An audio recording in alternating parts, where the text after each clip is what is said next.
Good afternoon, everyone. I thank the praise and worship team for opening our program or service for today. Those are so inspiring, all those songs that we have sang. So today, welcome everyone for our worship service, and today we celebrate Father's Day. So we're celebrating all the tatays, all the dads, and all the fathers. Okay? So we're celebrating. Nawa, gumagana daw.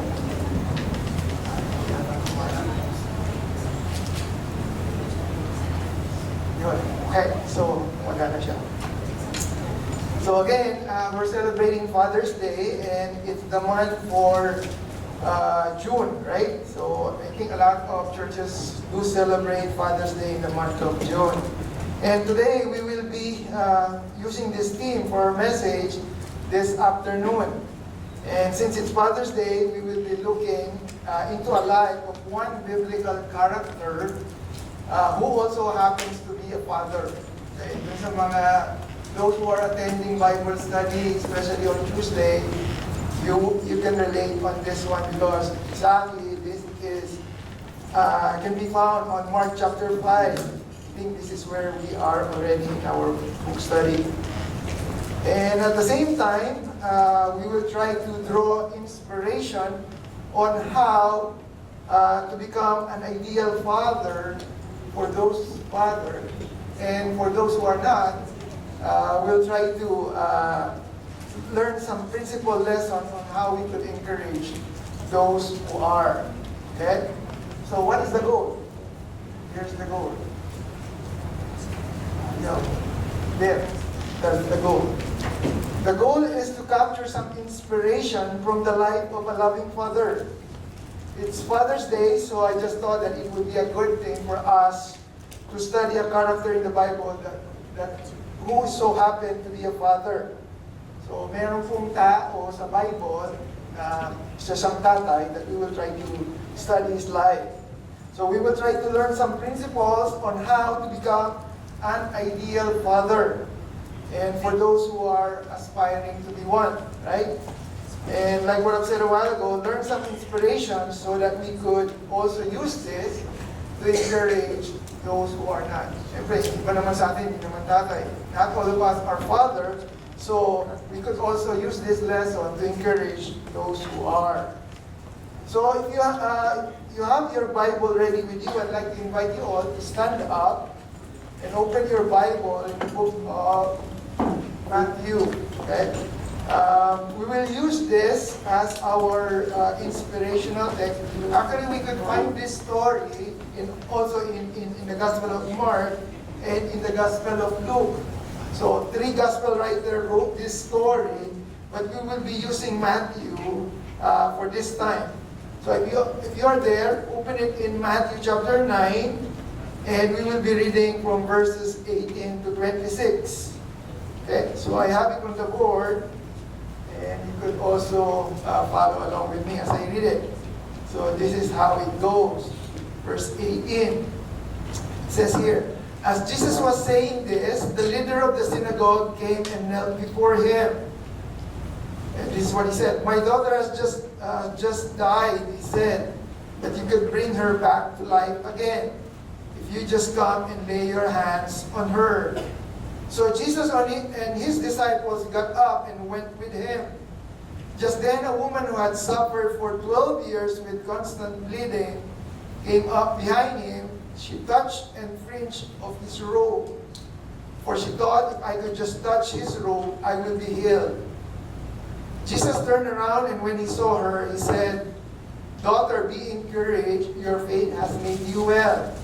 And the woman was healed at that moment. When Jesus arrived at the official's home, he saw the noisy crowd and heard the funeral music. Then he said, get out, he told them. The girl isn't dead, she's only asleep. But the crowd laughed at him. After the crowd was put outside, however, Jesus went in and took the girl by the hand, and she stood up. The report of this miracle swept through the entire countryside. Amen. So may the Lord add blessing to the reading of His Word. Let's remain standing and let's offer this time first in a word of prayer. Okay, so let's come to the Lord.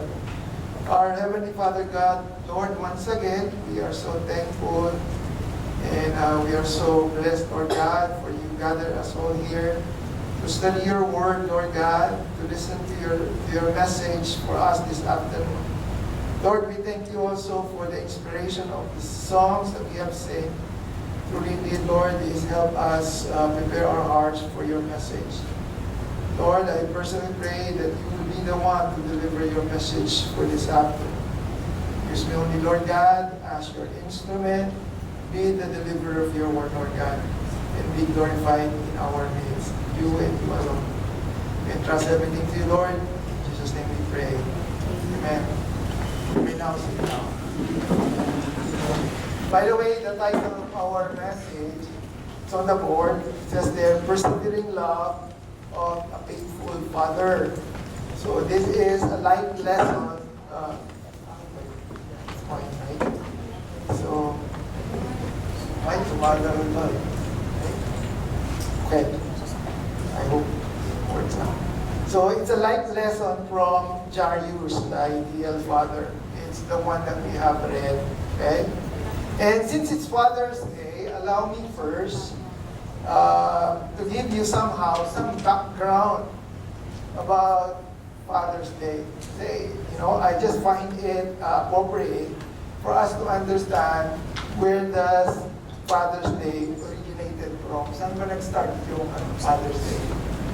So any one of you knows where does it originate? Okay, so let me give you some short background about it. Saan siya nagsimula?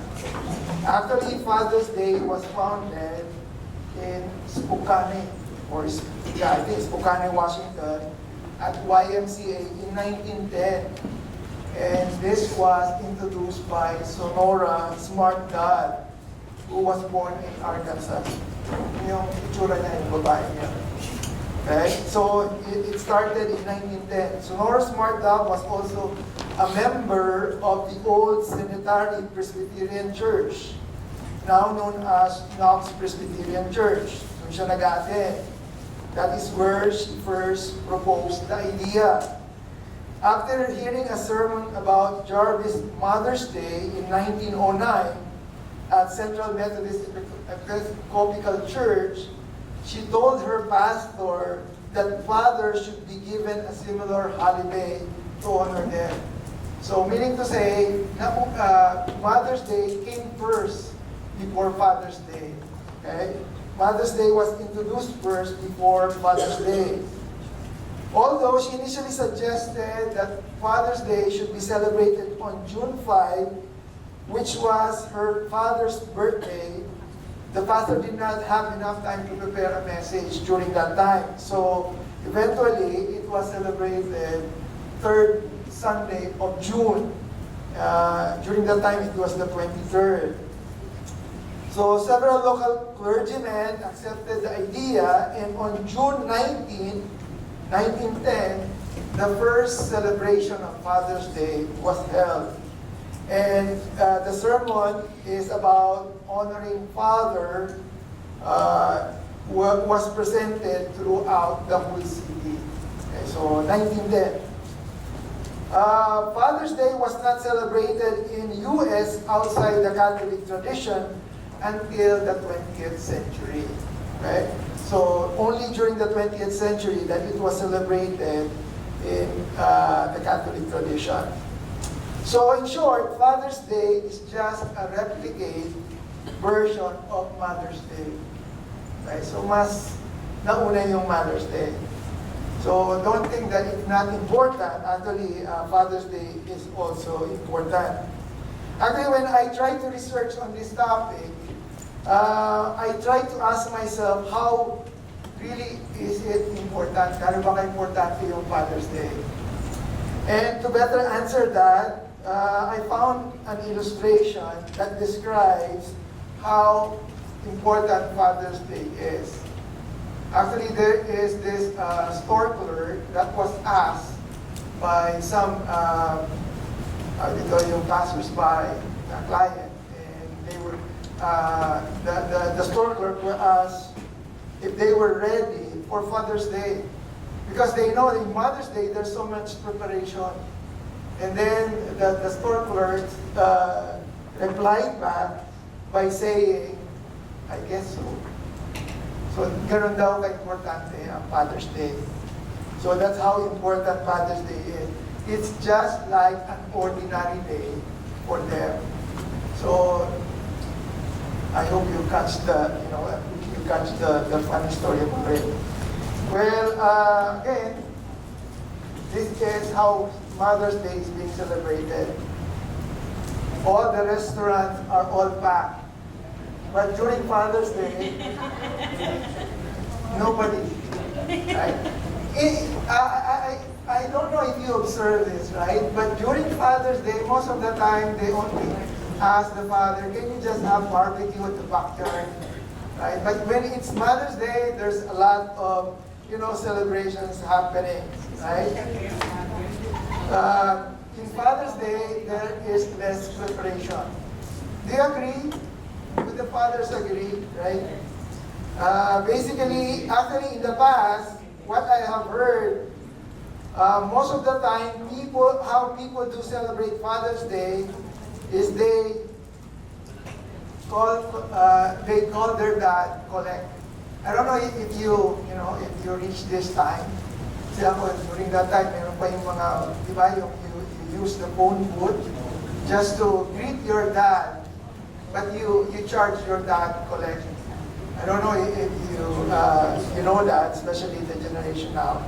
Kasi uso na yung cellphone ngayon. But during the past, they would call their dad and they would charge the call to their dad just to greet their dad, Happy Father's Day. So I guess that is how the world is showing how important fathers is, right? But I don't think that is what the Bible is teaching us on how we should value our father. The Bible excuse me, speaks of how important our father is. And today, we will go back to the scripture that we have read. We will look into that story, and we will try to get some help on how we could better understand how father should be like. Paano ba dapat yung attitude ng father? Hoping that through this story, we could reflect and give thanks to our earthly father and see how important they really are. My goal for today is that once we're done with our message, I hope everyone can appreciate, the value of our earthly father. If you are not a father today, of course, iba sa atin, mga female, right? I want you to think of your father. That if you are a father, this message is for you. Okay? So, I hope we could set our mind like that. So, let's go back to the scripture, and we'll try to picture an ideal father.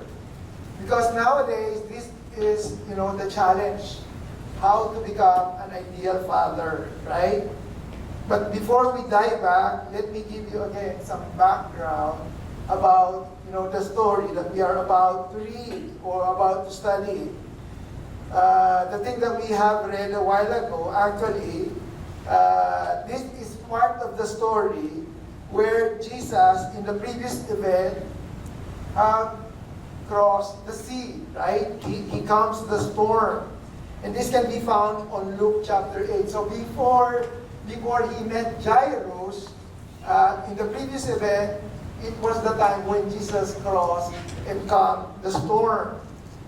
And then after that, the next event is that Jesus cast out a demoniac spirit.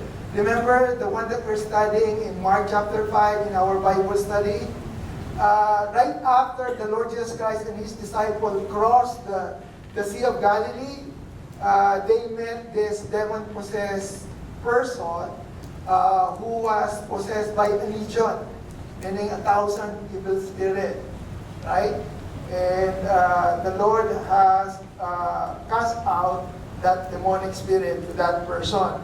And then right after that, the Lord Jesus Christ and His disciple decided again to cross the other side. And this is what's happening. Jesus is now teaching the large crowd because He was met by a large crowd. After He cast out that demon-possessed spirit guy, they crossed the other side of Galilee. Because if you check the map of Galilee, it's just like a big, anong tawag doon, yung malaking lawa that was surrounded by different towns. So they're just basically crossing each town, but passing through the lake of Sea of Galilee. It is called Sea of Galilee, but it's a lake. Okay, so yeah, that's how they call it. So here, after the Lord Jesus Christ have cast out that evil spirit, they crossed the Sea of Galilee again, and then they were met by a large crowd, and this is where the story starts. Okay, this is where he was met by Jairus. Okay, so it's very likely that some of the other little boats, during the time that when the Lord Jesus Christ crossed and calmed the storm, there were little boats who crossed the sea. And what's the significance? The significance is that those little boats, those other fishermen, might have spread out the news how the Lord Jesus Christ calms the storm. So, and at the same time, some people might have witnessed the casting out of the demonic spirit. Remember there, after the casting out of the demonic spirit, a lot of people found what the Lord Jesus Christ did. So what are you trying to say, Pastor Adair? What's the point? My point is, at this very moment, the Lord Jesus Christ is becoming popular. He's becoming well-known. All the things that He has been doing has been spread out already. Remember, from the Old Testament and the New Testament, there are 400 years. And during that 400 years, there is no miracle that took place. And this is the time when the Lord Jesus Christ is starting to perform all these miracles. And can you imagine how this would affect the people, the surrounding people, right? It's going to be like, ano sa Tagalog noon? Mamamangha sila. How can you say that in English? They will be curious. They will be interested with the Lord Jesus Christ. Basically, that's what I'm trying to say. So at this point, the Lord Jesus Christ is performing all these miracles, and He is now becoming popular, right? So that was the background. Jesus Christ is becoming the top of the town. He's getting known. The world was spreading about the Lord Jesus, and people spread news by talking to each other. Yan, kinikwento, di ba? Those who had seen the miracles of Jesus told others, and those people told others too, and so on and so forth.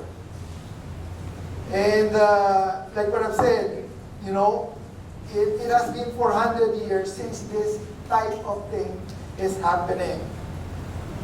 And apparently, as Jesus were teaching in the seashore, this on Matthew chapter 9, verse 1 to 7, it was during this time that someone arrived, right? And that was Jairus.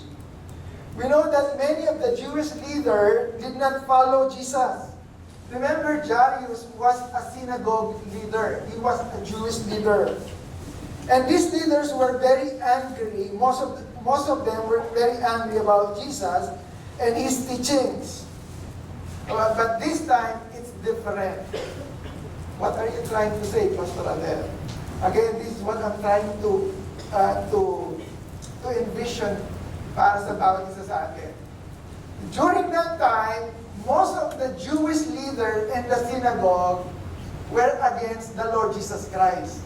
Ayaw nila sa Panginoong Jesus. They don't like Jesus Christ. They don't like his teaching. But at this particular situation, there is this synagogue leader. He was a Jewish leader.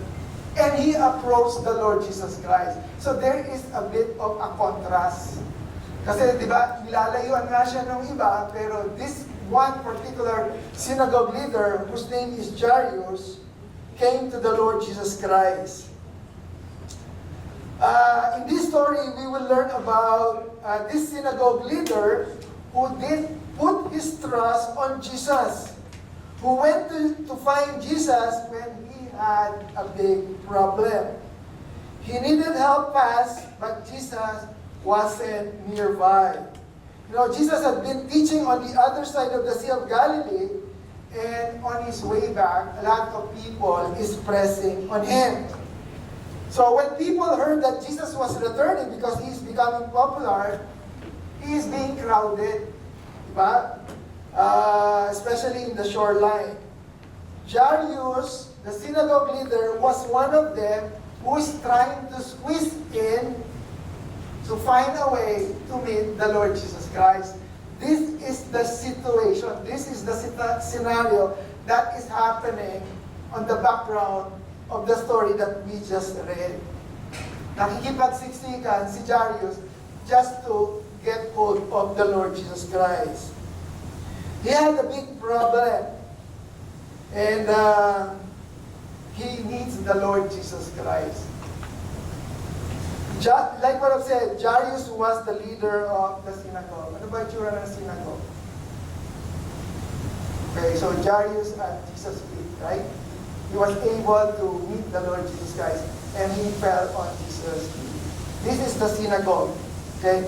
Synagogues were building where Jewish people met to study God's Word and worship. Now, this is not the same as the Holy Temple where people sacrifice their offering. Jewish people still meet at the worship in synagogue today, and this is for study. This is some sort of like a church for them. As a ruler of synagogue, remember si Jairus, he's the ruler, okay? Kumbaga sa hierarchy or ranking, meron siyang posisyon, okay? Meron siyang role inside the synagogue. Jairus would take care of the building and choose which people would participate in the service. He would have been a very well-known and respected man. Okay? And Jairus was one of the important Jewish leaders, but now he was helpless. Right? Why? Because her daughter is dying. It was not mentioned why the daughter was dying. It was just simply said that the daughter was dying. So what's the connection about this background and the things that we're studying? You know, normally if we read that story in a shallow or simple manner, and if we don't give much attention, it's possible that we would miss the importance of that story. We will not be able to understand the weight and the degree of that situation. We will miss the point. And today I would like us to see how the story really happened. No, this story is not a small act of Jairus. He was not merely inviting Jesus over for dinner. He was inviting the Lord Jesus Christ because of his problem. Right? Hindi niya iniimbitahan ng Lord, he's not inviting Jesus just for a cup of coffee. He is inviting Jesus Christ because of this situation. And this is the connection. Sometimes, as father, we face this kind of predicament. We face this kind of problem. Can I ask all the fathers to raise your hands, or even the husband? Well, I want you to think, do you still remember the time where you have this kind of big problem, especially with your kids. Have you encountered that situation where you have not almost dying, something like that, an emergency for your kids? You know, as a father, I have that kind of experience with my kids. I remember when Sophie was young, when she was still like a baby, she was rushed in the hospital because of, you know, high fever. And also I remember one time, even Mark, he was also rushed in the hospital because of severe allergy. And during that time, when that happened, you know, I was in panic. You know, as much as possible, I wanted to reach the hospital as soon as possible because time is the essence, right? Because any short delay can cause, you know, either life or something, you know, that you would regret for the rest of your life. So I think this is the same situation Jairus is feeling at that very moment. How about you? Do you have that kind of experience? Yung parang when you were driving, as much as possible, parang you try to avoid all the traffics already para lang ma-reach mo yung point na yun. And I also remember one time, my eldest son, in the Philippines, he almost got lost. You know, he was, you know, strolling in the mall and I couldn't find him.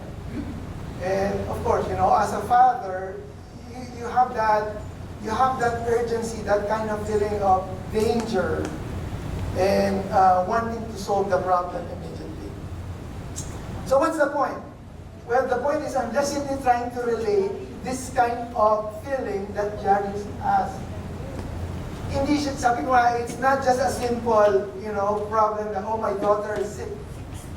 Right? His daughter, listen, is dying.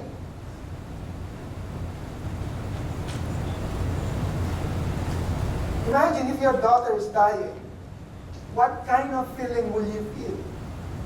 Diba? Parang sometimes when minsan nga, lagnatin lang eh, sometimes you will even ask, Lord, ako na lang ang magkasakit.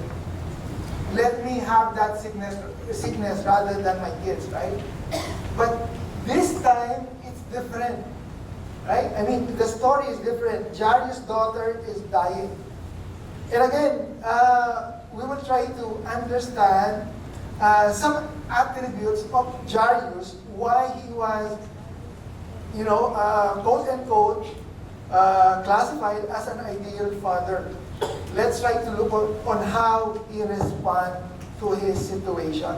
And through that, we will try to, you know, learn some lessons out from it. But today, we'll try, as we go through that story, we'll try to address these questions or problems. We'll try to answer some of these questions like, what does it mean to be a father? Ano nga ba? You know, magkaroon ka ng anak, tatay ka na? No, that's not what it means. Ang daming mga abandoned child, right? So that is not how it meant to be a father. Why is it important? And what does God expect from us being a father?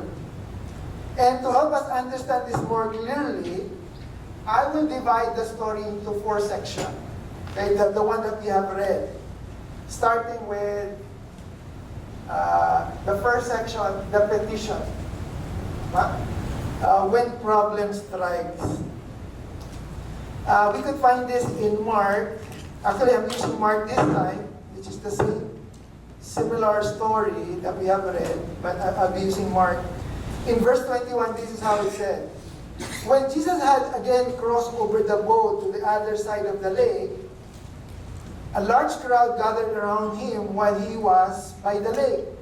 Verse 22, here, verse 22. Then one of the synagogue leaders named Jairus came, and when he saw Jesus, he fell at his feet.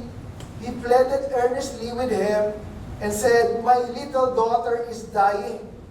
please come and put your hands on her so that she will be healed and live. So Jesus went with him. Like what I've said a while ago, if we're going to read the scripture in a lively manner, sometimes we could say, oh, it's just a simple story. But the question is it really a simple story? Like what I said, the daughter is dying, and probably Jairus is not just simply saying, my little daughter is dying, can you just come with me? No, I don't think that is the tone of his voice. Right? I guess, it's hard to explain. Yung tono ng pananalita niya, it might be different. But if we're just simply going to read this, and just like, trying to read like as if that you're trying to read a comics, or just a pocket book, no, it's not like that. There's a weight, there's a heaviness. Sabi ni Jairus, Panginoon, if you can, come with me because my daughter is dying. Right? That is the kind of tone. Like what I said, I hope you could see that, right? When the problem comes for us, what do we do? What do we do? When things get tough, how do we react? Especially fathers. When things are in trouble, what do we do next? Do we do the same thing as Jairus did? And these are the things that I wanted to learn, for us to learn from Jairus. Okay?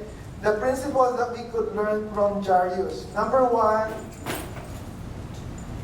Jairus came to Jesus. Right? How about us? When we have a problem, who is the first person that we go to? Oh, we go to our friend and we do a marites. Right? Uy, friend, may problema ako eh. Yung husband ko, something like so and so. Right? So my question is, when you have a problem, where do you come first? Right?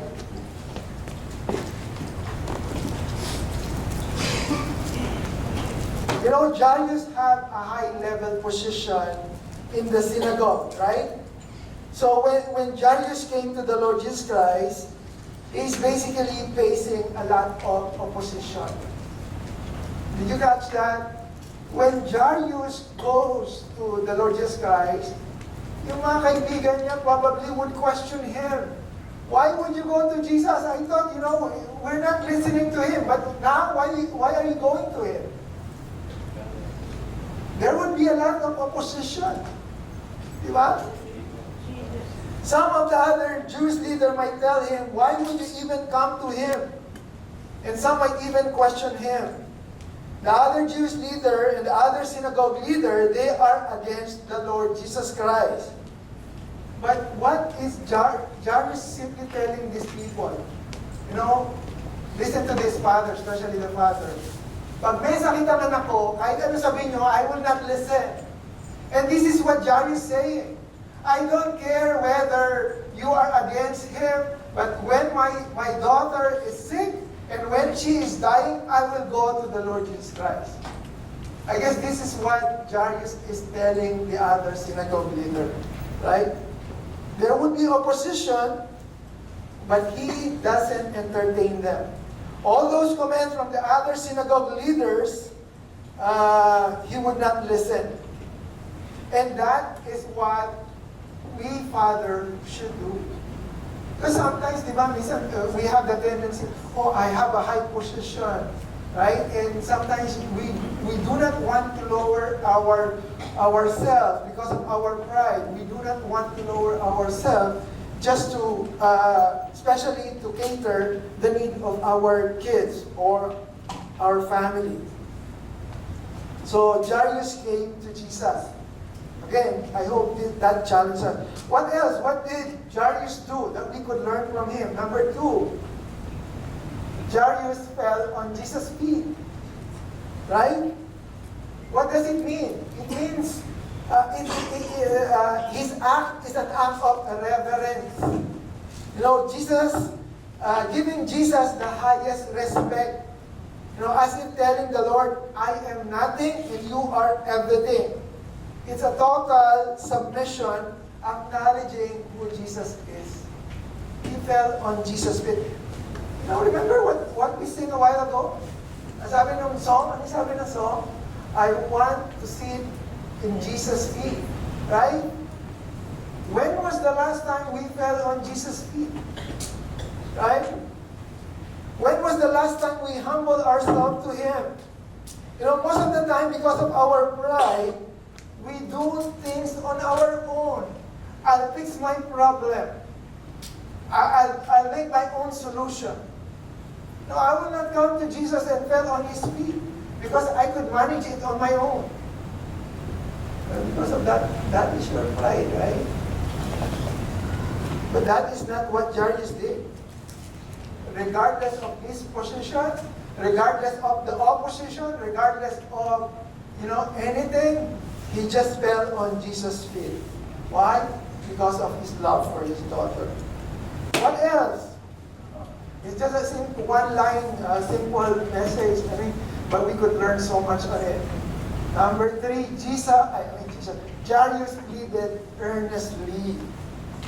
Like what I said, Jairus is the head of the synagogue leader. He's a leader, right? He could even command, his subordinate to can you just bring Jesus to me and, heal my daughter? He could have done that. He has a high position. He has a connection. He has an influence. But he never used it. Instead, he pleaded to Jesus Christ earnestly. Right? Actually, I was looking the meaning of that word earnestly. We used to say in the dictionary, but now in the internet. Earnestly, it means persistent, serious, careful, eager, fervent. So this is how Jairus came to Jesus. He never demanded. Okay? How about us? A lot of people would even demand, Lord, this is what you said. I was doing the ministry, so you have to do this for me. Right? But Jairus, no. He never demanded, but he pleaded earnestly. Some reality is that some people have this kind of self-entitlement with the Lord. Thinking that they deserve God's favor all the time. Diba? I hope we don't have that kind of attitude, but at the same time, follow the example that Jairus did. He pleaded to Jesus earnestly. What else? What else can you see on that passage? What did Jairus do that we could get inspiration? Here, Jairus invited Jesus to his house. When was the last time, Father, I'm talking to the Father, when was the last time you invited Jesus to your house? When was the last time you invited the ministry inside your house? Remember, Father, you are the head of your home. We are, including myself, we are the sole main responsibility is to head or to lead our family to Jesus. Right? So it is our main obligation. Do we expect the mothers to do that? Yan mo na lang yun. Let the mothers, invite Jesus to our house. And how do we invite Jesus into our house? Of course, you cannot invite the Lord from heaven, right? Well, the way you invite Jesus to your house is you open your house for Bible study. You open your house for ministry. This is how we invite Jesus to our house, even represent our home, even if represent our heart. Right? So my question is, when? 10 taon ka nang nililigawan ni Pastor para mag-Bible study sa inyo, pero hindi mo pa rin na-open yung house mo. Ouch. How many times have you been asked let's open a Bible study. Or you've been asked how many times, let's have a Bible study.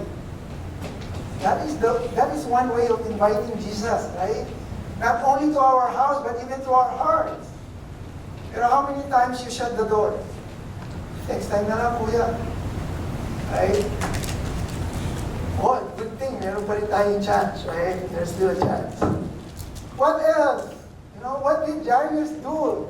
So we could get lessons from him here. He trusted the Lord. How? See that word "so"? When you see that word "so", it's a conclusion. Right? Ano sabi niya? What did Jairus said? Sabi niya, he pleaded earnestly with him, "My little daughter is dying. Please come to my house, put your hands on her, so," right? He said, so that, sabi niya gano'n, so that she will be healed and live. Meaning to say, Jairus already put a conclusion that when the Lord Jesus Christ touched her daughter, she will be healed. Wow! You know, imagine the trust and the faith of Jairus, right? How about us?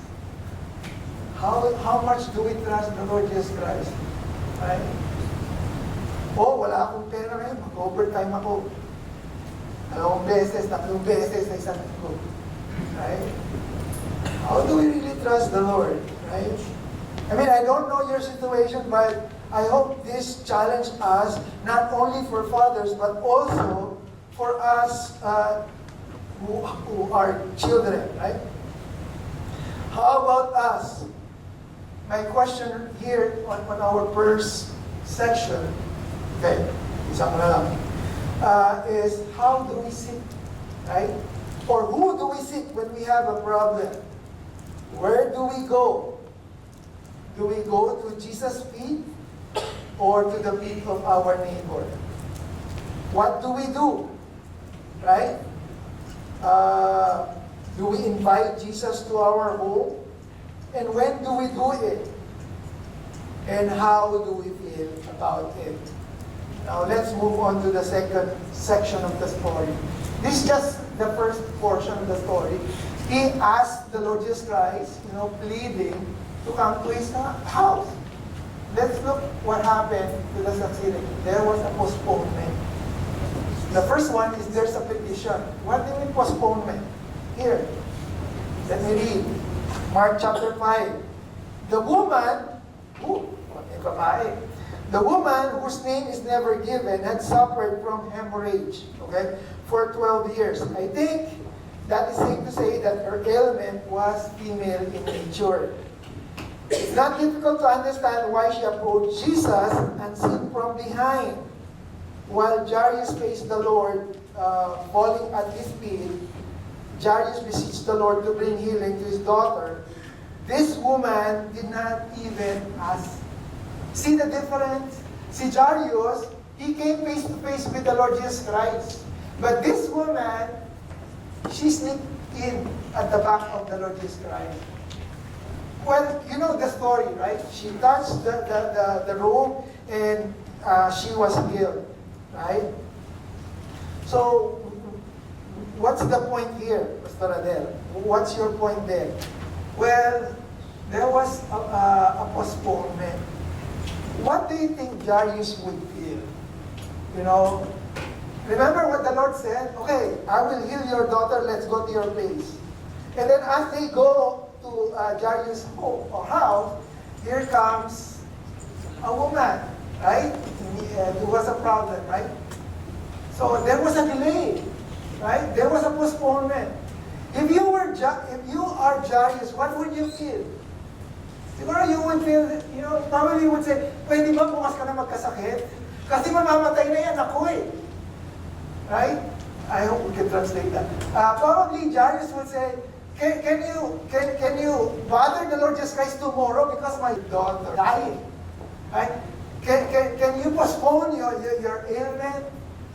No. Did you see how Jairus reacted on this situation? Did he complain? No. In fact, The one who complains is the disciples. Remember when the Lord Jesus Christ asked, who touched my robe? Ano sabi ni Peter? Why are you questioning us? There's so much crowd. Right? Let's just go and continue. No, but the Lord Jesus Christ wanted to find out who, right? But Jairus was just observing. He was patient in observing, right? He never complained. And that is one thing that I want us to learn from Jairus, right? He waits patiently, right? He never complains, hindi siya nagtantrum, but he waits patiently. And besides not complaining, and besides patiently waiting, probably or possible that Jairus used that very moment to learn some important things from the situation. He took advantage of the situation. Hindi nga siya nag-complain eh. I think, this is just me, I think Jairus did learn as he watched and observed the situation. And what did he learn? He learned the accomplishment of the woman. Here. See? Sabi ka, who touched my clothes? And then Peter responded, you see the people crowding against you. His disciples answered, and yet you can ask, who touched me? So parang, it is as if that Peter was the one complaining, right? But here, Jairus learned a lesson from the woman's accomplishment. Remember what the woman accomplished? Number one, she succeeded despite of the obstacle, right? What's the obstacle? She is ceremonially unclean. During the time, when you are bleeding, you are considered ceremonially unclean. So, despite of being ceremonially unclean, she was able to succeed to touch the Lord Jesus Christ. Accomplishment sa kanya yun. Another accomplishment of the woman is, despite of, the obstacle of the large crowd, which is pressing left and right, still she was able to manage to approach the Lord Jesus Christ. She was able to work her way through in an cooperative crowd, even with a weak condition. Right? And she was able to reach Jesus by forcing her way through aggressive and crushing mob. And yet, listen to this, she did not draw attention to herself. She was able to accomplish so many things without causing so much drama. Right? And I guess this is one thing that Jairus learned from this woman. And that's the reason why he never complained. And he just basically waited patiently. Galing din ng babae, right? I hope, all the women are like that. Remember this saying? Listen, there's this saying that I wanted to share. Sabi ganon, everyone is part of the crowd, but not all have experienced the power. Right? Only the woman that touched the robe of the Lord Jesus. Not only that Jairus learns from this woman as he waits patiently, but I think he also learns on the work of the Lord Jesus Christ. Here. Okay, so this is what Jairus, by observation, learned from Jesus. That Jesus would not allow to have a second-class healing. Why did Jesus ask who touched him? Bakit nga ba why did Jesus ask who touched him? Because Jesus would not allow to have a second-class healing. Remember the position of the woman? Now, at this point, she already identified herself. But before she was hiding at the back. She doesn't want her to be known. But at this point, because the Lord Jesus Christ, hinarap siya, yung tinanong, di ba, parang exposed, right? Who touched me? Wala siyang choice. Di ba, she doesn't have a choice but to present herself. Right? Why do you think the Lord Jesus Christ wanted the woman to present himself? Because number one, like what I've said, the Lord Jesus Christ would not allow to have a second-class healing. Right? It seems to me that the woman came to Jesus secretly from behind because she felt that she is unworthy to approach him directly, just like as compared to Jairus. So Jesus would not allow her way of thinking to stand. He would not be content until she, just like Jairus, the ruler of the synagogue, was before him, looking into his face. There was a saying here that people of faith belongs at Jesus' feet. We Christians should be in front of Jesus. Only unbelievers should stay at the back of the Lord Jesus Christ because they are afraid. But for us Christians who put our faith on God, He expects us to face Him in front.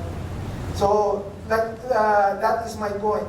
Jesus would not allow to have a second-class healing, right? Only those who are unbelievers will have God's back turned to them. What else? Jesus would not allow misunderstanding as to the real cause of healing. What do you mean, Pastor Adel? Well, let me explain. No, Jesus identified faith as the real cause of the miracle. Ano sabi ng Lord? Dun sa woman, your faith heals you. Right? Yun ang sabi, di ba? She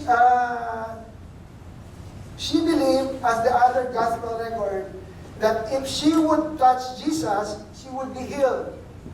No, she not only believed this intellectually, but she acted on it. Now, from the point of Jesus, from the point of view of the woman, it was Jesus' power that healed her, which is true. But from another point, from the point of the Lord Jesus Christ, it was the woman's faith which brought her healing. Diba? In reality, it is the power of the Lord Jesus Christ who gives healing. But remember, the Lord Jesus Christ said, your faith was the one who heals you. Right? So, like what I said, Jesus would not allow misunderstanding for the woman to understand where that healing comes from. What else? Jesus didn't want us to experience guilt for stealing or healing. Remember, what do you think would happen to that woman if she was not exposed by the Lord? No, mapapagaling siya, right? Pinagaling siya eh. She was healed. But imagine if she just go away. Probably she might feel guilty. Right? I steal some healing from the Lord Jesus Christ. Right? But I don't think the Lord Jesus Christ would like that woman to feel it that way. And that's the reason why He asked who touched her.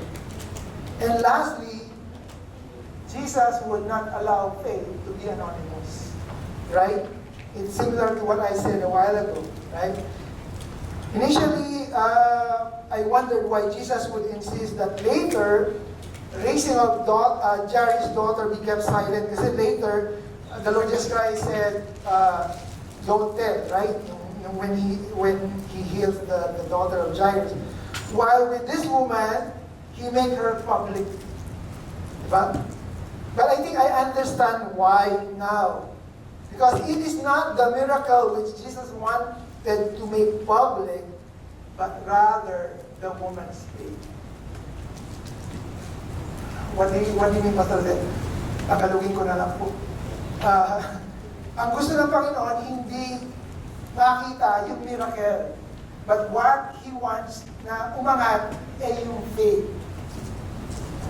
I hope you could translate. The Lord Jesus Christ wanted to highlight the faith of the woman, not the miracle. So that's why He wanted to expose you. Okay. I don't think I could be able to complete this. Ayokong magalit kayo sa akin, so I'm just gonna cut it off and we will continue next time. But I just hope that we learn something from Jairus, especially for fathers, maging kagaya natin sila. Magkagaya natin siya. So let's just pray.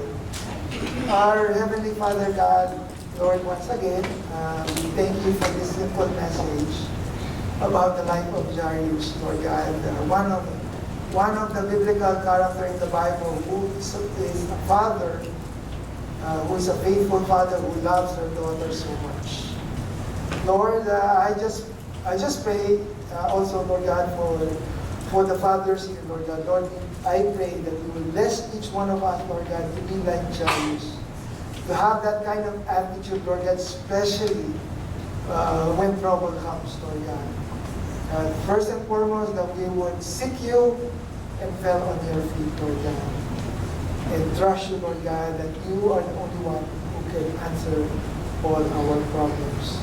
Lord, we entrust to you this message. Lord, we ask that you will bless this into our heart. And as we continue with our fellowship, Lord God, be glorified in our midst. Thank you, Lord, once again. And this I pray in Jesus' name.